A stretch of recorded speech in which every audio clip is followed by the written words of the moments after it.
Hello, marketers. Welcome to Hashtag Originals, a show meant for groundbreakers for real insight with professional learning. Our guest for today is Anuradha Shiv, who is the founder of Beyond, a career consultancy.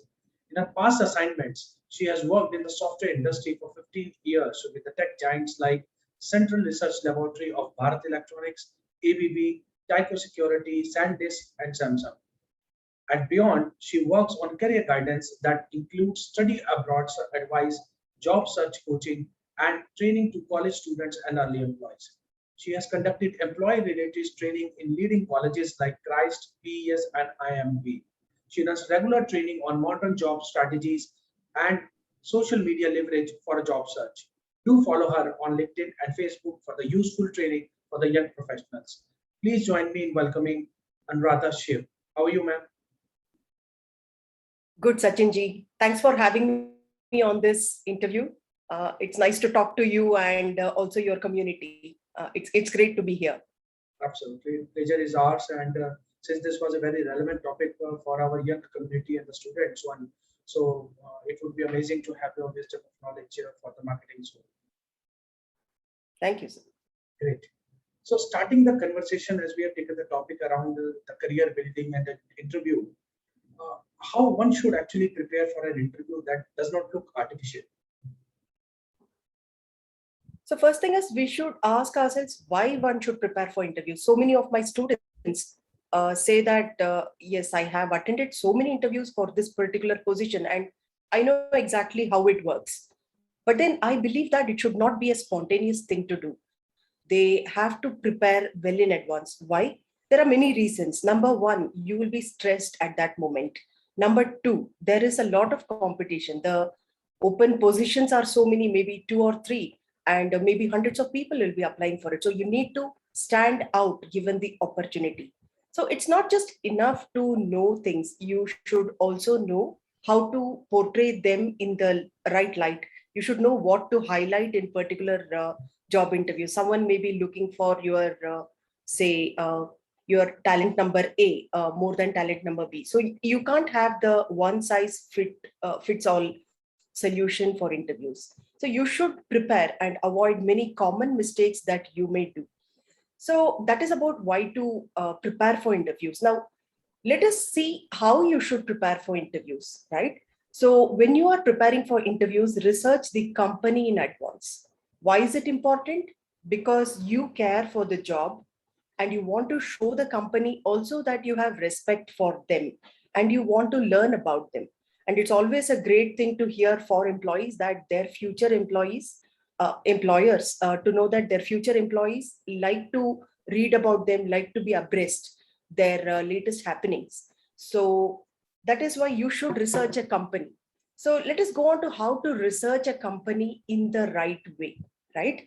So I believe you should use what is called the Pareto's principle, which is like 80-20 principle. There will be a lot of information about a particular company on the net, but then you should ask yourself, what is it that you are searching for? Is it important? So ultimately, there will be 20% of the information that actually matters to you at that point in time. Ask yourself, what is the goal of the company research? Make a list of whatever you have learned out of your research, else you will get overwhelmed, you will drown in all the information that is available online. So you have a clear structure, have a clear direction. Is this relevant? Is this not relevant? Is there a possibility of being asked something in that direction? So what do I have in my own resume that I can fit here? Such things. Additionally, maybe you should build your interview tactics steadily. You cannot just enjoy yourself till the last moment and suddenly the previous day look up what you want to talk. No, that doesn't work. You have to make a steady preparation, and you should not be trying new things at the last moment. You should be practicing things over a long period of time. Make it part of your life to learn and implement new things. So that is what I have to say about interviews and why the preparation is important. So this brings me another thought in my mind related to the job descriptions. So at times it looks like no, I may not be fulfilling all the criteria that my employer is looking forward to. So should I apply for this or should I skip it? How to address this issue? Okay. The job description in any job profile for an interview is the most important thing for job search. So you have to study the JD inside out, JD in the sense job description. So number one, you should read it comprehensively, right? You should understand every sentence of it. In that, you should maybe underline the main elements. And number three, when you see different requirements, think back in your own life and ask yourself, do you have a personal story or a personal win that you can share with the interviewers? Say maybe there is something about managing teams, or maybe there is something about error at the last moment of delivery. So how did you actually come up with a solution for it? So go through your personal experience, make it a story to tell the interviewer. Correlate, always correlate personal experience and the JD wala, whatever the point you have noticed in the JD. So give the right examples to prove that you are actually good for the particular job, you are the right candidate. Number four, always get new perspectives. Show it to some friend of yours. Ask him his perception. What do you think? Can I code this? Can I use this particular experience for this JD requirement? Compare your perception with his. They may always come up with a new perspective. Talk to your team with your current team members. Not always that they will not guide you in the right direction.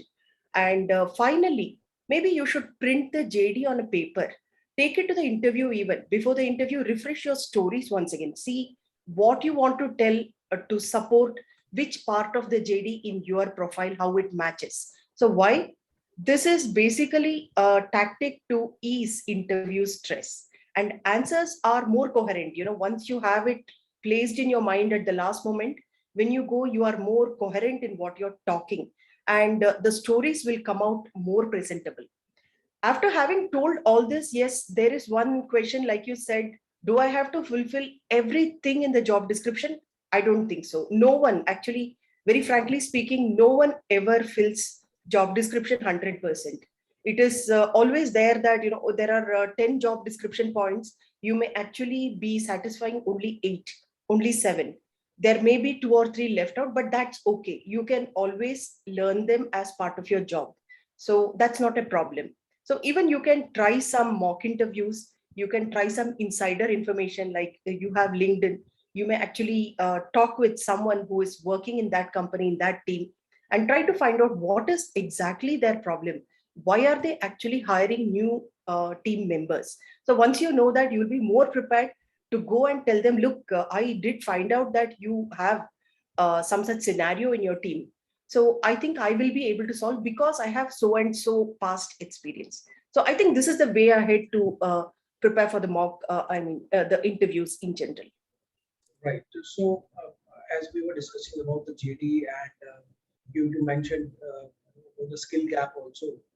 So how to address if I don't carry that particular skill which is required? So how to address this? Can you repeat yourself, Sachin, sir? Yeah. So I'm talking about how to address the skill gap. Okay. Skill gap is, it's kind of there with everyone. It's not that everyone has everything to do with whatever the JD describes. So what you can do is, if there is actually a skill gap, you may actually find something on the net. Prepare yourself for the basics. Prepare yourself for the basics. Understand what it is. And then you can tell that during the interview. I have not worked on this, but then I know that this is how it fits into the bill, and I have the confidence that I will work with this technique in future. Once you have given me the project, I can definitely fit into this. So that is a better way to do, because it's simply not practical that you have worked upon all the skills. So skill gaps can be addressed like that. But yeah, you should be able to talk something about it. You can't just tell them that this is something I've never worked and I've never gone through it. So I think you should take a little pain in understanding the background of that skill and why people use it. And if you even possibly can lay your hands on some free e-courses or something like that, I think you should prep it up before the interview, right? Makes sense. Absolutely. Right. So since we are a sales and marketers community and building up in the process, let me take some questions for our sales community as well.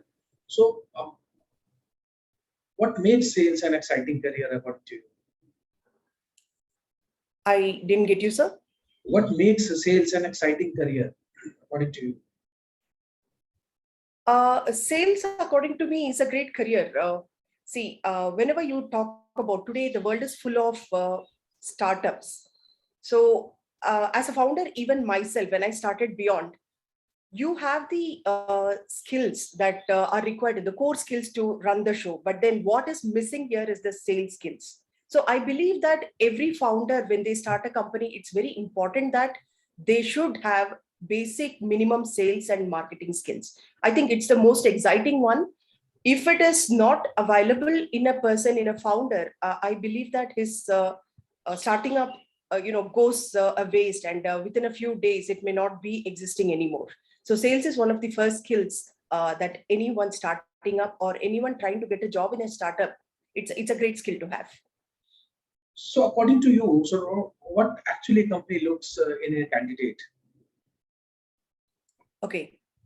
So what a company looks, it is more about the hard skills. We can differentiate them into the hard skills and the soft skills. Hard skills may be about their core technical expertise. If you talk about full stack developer, they may talk about back-end development, front-end development. How do you know how to use HTML? What is CSS or MongoDB? They will ask you technical questions. And they also look for something of creativity, problem solving, adaptability, and how good are you at absorbing new learnings. That's very important to go for hard skills. You should be able to learn new things on the go. So if you talk about soft skills, first thing is, are you someone who people can work with? Are you a difficult person to work with? Can you be on the team? Yeah. And friendliness of the person. Are you having the helping nature? Are you positive minded? Do you always think negative, or you are positive in your thinking? How is your likability? So these are the soft skills that they look at. And if you don't have any of these soft skills and you're just good at the hard skills, I think sooner or later you will not be a very good functionary in the team, because it becomes very difficult to work with you, and it becomes like kind of not an oiled machine. It starts malfunctioning. So I believe a combination of hard and soft skills is very important. Yeah. Right. Perfect. Makes sense. And there is one point that generally students or young professionals or anyone at per se, they try to avoid, or they try to fumble around this question, that what's your biggest weakness? Yeah, or what's your weakness? So how to address this also? Yes. So this is a very common question that gets asked in the interviews. What is your weakness? So let me give you an example. Supposing you are a person in sales, like you are one. So if you are actually approaching a company for a sales job, and if you tell them that your weakness is you're frightened of talking to people, you're frightened of talking to people, it's a straightforward no. They don't want to take you, right? But supposing you are a person who are going to approach a company for an accounts position, right?